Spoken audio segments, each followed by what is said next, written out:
बिस्मिल्लाहिर्रहमानिर्रहीम। मैं हूं मोहम्मद शाहिद, नुमाइंदा खसूसी पोल न्यूज़ HD दुनियापुर। आप देख रहे हैं पोल न्यूज़ HD। आज हम उस अजीम हस्ती को खिराज अकीदत पेश करने जा रहे हैं जिसका आज यौम वफ़ात मनाया जा रहा है।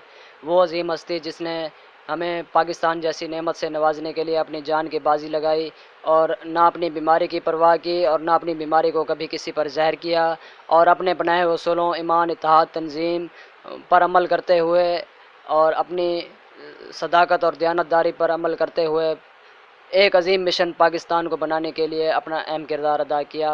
और हमें पाकिस्तान उनकी बदौलत आज मिला है। आज हम पाकिस्तान में बैठे हैं। पाकिस्तान हमारा मुल्क है, आज़ाद मुल्क है। तो मुसलमानों, आओ आज हम मिलकर क़ायद-ए-आज़म मोहम्मद अली जिन्नाह के बनाए हुए असूलों, ईमान, इत्तेहाद, तंजीम पर अमल करते हुए आलम कुफ़र की आंखों में आंखें डालकर बात करते हैं। आज के दिन हम ये अज़म करते हैं कि हम आलम कुफ़र से कभी भीख नहीं मांगेंगे और क़ायद-ए-आज़म के बनाए उसूलों पर अमल करते हुए पाकिस्तान को हकीकी मायनों में पाकिस्तान बनाएंगे। शुक्रिया।